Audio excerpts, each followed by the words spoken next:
आप देख रहे हैं आज तक, मैं हूं आपके साथ नवजोत रंधावा। बड़ी खबर यह है कि हाथरस कांड को लेकर अब नजर सीधे कोर्ट पर है और कोर्ट की प्रोसीडिंग्स पर लगातार हमारे सहयोगी नजर बनाए हैं। इस बीच ये भी बता दें कि इलाहाबाद हाईकोर्ट की लखनऊ बेंच ने पीड़ित परिवार को बयान दर्ज करवाने के लिए बुलाया है। परिवार अदालत पहुंच चुका है। थोड़ी ही देर बाद बयान दर्ज करने की प्रक्रिया शुरू हो जाएगी और जिन अधिकारियों को तलब किया गया है वो भी सभी लोग कोर्ट के अंदर इस वक्त मौजूद हैं, क्योंकि उनको भी कोर्ट के सवालों का सामना करना है।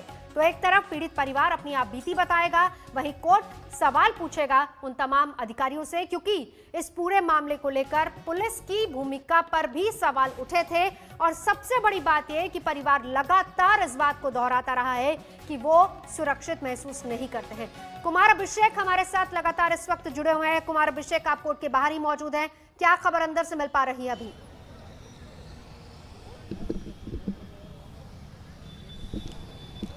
देखिए, सुनवाई शुरू हो चुकी है।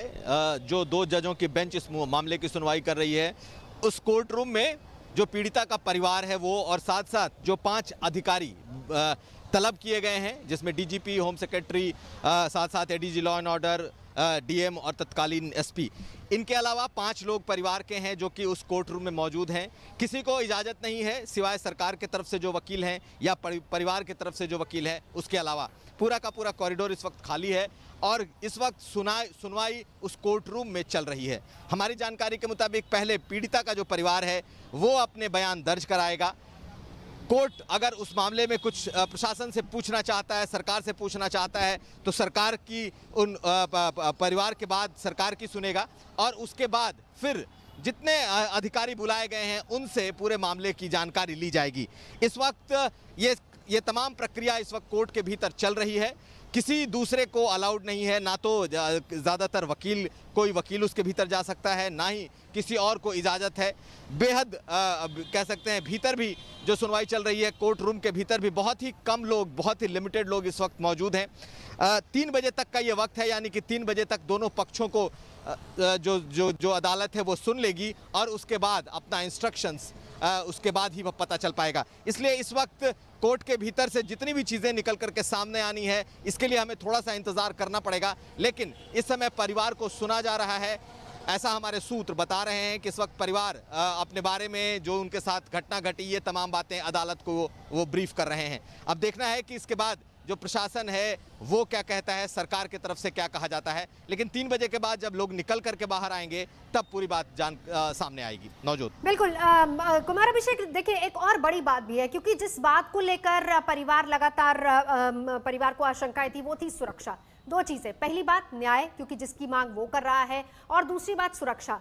घर और आसपास की जो तस्वीरें लगातार आज तक दिखा भी रहा है, किस तरीके से सुरक्षा व्यवस्था कड़ी की गई है, वहां पर बाकायदा कंट्रोल रूम्स बना दिए गए हैं और उसी कड़ी सुरक्षा व्यवस्था के बीच में ये सुनिश्चित किया, सरकार की तरफ से सुनिश्चित हुआ कि घर से अगर कोर्ट तक परिवार पहुंचता है, और जैसा आप बता भी रहे हैं कि जहां वो रूम है, कोर्ट रूम के आसपास किसी और को भी आने की इजाजत नहीं, यानी सुरक्षा एकदम फुल प्रूफ है। बावजूद इसके परिवार की तरफ से ये बातें सामने आ रही थी कि वो सुरक्षित महसूस नहीं कर रहे। क्या इसका जिक्र भी हो सकता है?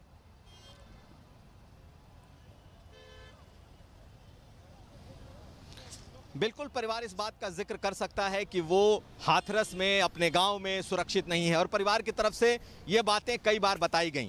जब परिवार ने इस बात को बताया तो प्रशासन ने बाकायदा इसकी तैयारी की और फुल प्रूफ सुरक्षा व्यवस्था की। सीसीटीवी से लेकर कंट्रोल रूम तक बनाए गए। लेकिन ये बात भी उठी कि सुरक्षा इतनी ज़्यादा हो रही है कि उन्हें एक तरीके से कैद में कर दिया गया है, यानी कि किसी से मुलाकात नहीं हो पा रही है, वो निकल नहीं पा रहे हैं। इन तमाम बातों का कोर्ट ने कहीं ना कहीं संज्ञान लिया है और आज जब वो लोग कोर्ट के भीतर अपनी बातों को रखेंगे तो इसका भी हल निकलेगा कि आखिर परिवार कितना सुरक्षित गांव में है। परिवार को ये लगता है कि इतनी ज़्यादा सुरक्षा व्यवस्था कर दी गई है कि शायद उसके लिए दूसरों से मिलना, बात करना भी मुश्किल हो सकता है। ऐसी स्थिति में वो क्या करे? जो परिवार है या परिवार से जुड़े जो वकील या फिर दूसरे लोग हैं, ऐसे लोगों का कहना है कि सुनवाई को यहाँ के बजाय कहीं और करना चाहिए।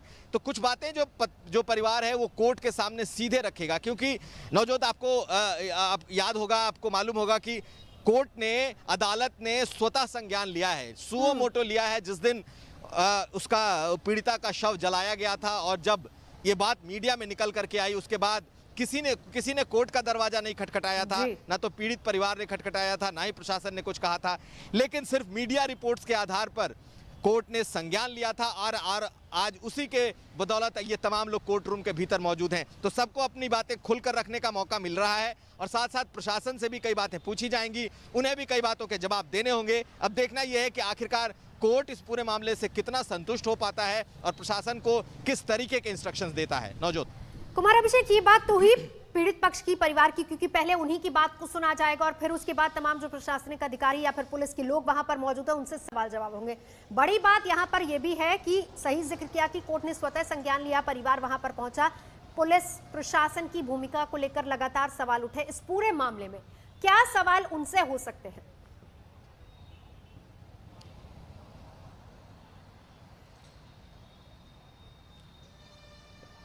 किसके बारे में पूछ रही हैं आप, परिवार के बारे में या फिर प्रशासन? पुलिस प्रशासन के तमाम आला अधिकारी वहां पर मौजूद है।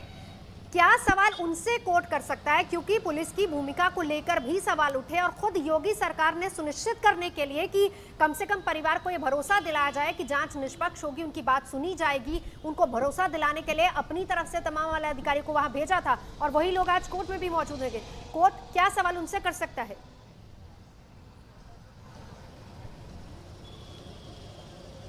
बिल्कुल बिल्कुल बिल्कुल। नवजोत, देखिए, कोर्ट सीधे सीधे सवाल जरूर उनसे पूछेगा कि आखिर वो कौन सी परिस्थिति थी कि रात को आपको उस पीड़िता का शव जलाना पड़ा। हो सकता है सरकार ने जो दलीलें सुप्रीम कोर्ट में रखी या जो हलफनामे में लिख करके दिया, वही बात सरकार यहाँ भी रखे कि उन्हें भारी गड़बड़ी का अंदेशा था, उन्हें दंगे की आशंका थी, उनके पास इंटेलिजेंस इनपुट्स थे। ये तमाम बातें सरकार यहाँ भी कोर्ट के सामने रखेगी जो सुप्रीम कोर्ट में उन्होंने रखा है। लेकिन निश्चित तौर पर मौलिक अधिकारों का सवाल होगा। अदालत ये जरूर जानना चाहेगी और जरूर पूछेगी कि इस हालात को बनने के जिम्मेदार कौन है, बनाने के जिम्मेदार कौन है और आखिर प्रशासनिक गलतियां कहां हुई, क्योंकि सुओ मोटो संज्ञान लिया गया है और तमाम जो मीडिया रिपोर्ट्स आई उसको भी आधार माना था कोर्ट ने। परिवार से उनके हालात भी पूछे जाएंगे कि आज उस किस हालात में है, उस दौर में किस हालात से गुजरे हैं। हो सकता है कि परिवार से कहा जाए कि आप अपनी तमाम बातों को कलमबद्ध कराइए, यानी कि इसे रिटन में भी हो सकता है अदालत इसे नोट करे और उसके बाद फिर प्रशासन को इस बारे में इंस्ट्रक्शंस दे। अब कोई स्ट्रिक्चर पास करती है कि नहीं अदालत, या फिर किसी तरह का कोई फैसले जैसा कोई चीज़ आता है कि नहीं, ये कहना तो मुश्किल है। ये जब कोर्ट से जो वकील हैं निकल करके आएंगे या जो सरकार की तरफ से एडिशनल सॉलिसिटर जनरल हैं वो निकल करके आएंगे, तब हमें पता चल पाएगा कि आखिर किस तरीके से अंदर की सुनवाई हुई और कोर्ट इनसे चाहता क्या था। बिल्कुल। और बड़ी बात कुमार अभिषेक यहाँ पर यह भी है, दोनों पक्षों से चलिए बात होगी, परिवार अपनी बात यहाँ रखेगा, लेकिन इस बीच जो पीड़ित पक्ष की वकील है सीमा कुशवाहा, वो ये भी मांग कर सकती है, जैसा आप भी बता रहे थे कि वो ये मांग कर सकती हैं कि मामले की सुनवाई कहीं और की जाए। इस पर भी क्या विचार किया जा सकता है और क्या आज ही विचार किया जा सकता है इस पर भी?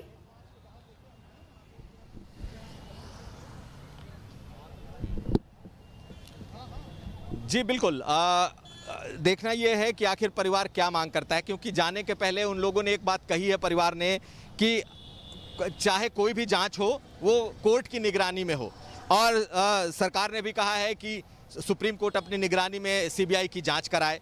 तो कुल मिलाकर परिवार की जो बातें हैं, परिवार जो मांग करेगा उसको देखना पड़ेगा कि उसमें कोर्ट उन्हें कहां तक कंसीडर कर सकता है। हालांकि मुझे ये लग रहा है कि जिस तरीके से सीमा कुशवाहा जो कि उनकी वकील हैं, क्या उनको पक्ष रखने का मौका मिलता है या कोर्ट सीधे परिवार को सुनता है, ये भी देखने वाली बात होगी कि इस पूरे मामले में कोर्ट ने परिवार को बुलाया है तो ज्यादा उम्मीद ये है कि सिर्फ परिवार को सीधा अदालत जो है वो सुनेगी और उसके बाद जो प्रशासन, जो आला अधिकारी पहुंचे हैं उनसे पूछेगी। लेकिन जिस तरीके से सीमा कुशवाहा बाहर बोल करके गई हैं कि वो चाहती हैं कि परिवार चाहता है कि कोर्ट इस पूरे केस को उत्तर प्रदेश के बाहर ले जाया जाए, मुझे नहीं लगता है कि ऐसी किसी मांग को एंटरटेन कर पाएंगे। बिल्कुल बिल्कुल। चलिए ये भी पक्ष हो सकता है।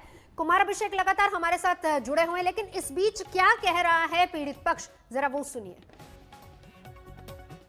ना हुआ है 29 तारीख को, उसके बारे में सुनवाई हमारी, उसके बारे में बताया कुछ है। सुरक्षा व्यवस्था आपको ले जाने के लिए चालू बंद है? ये तो देखो अभी जाएंगे जब लगेगा तो पूरी तरह से व्यवस्था की गई हमारी ले आने लाने के लिए। आपका कोई वकील है वहाँ पर?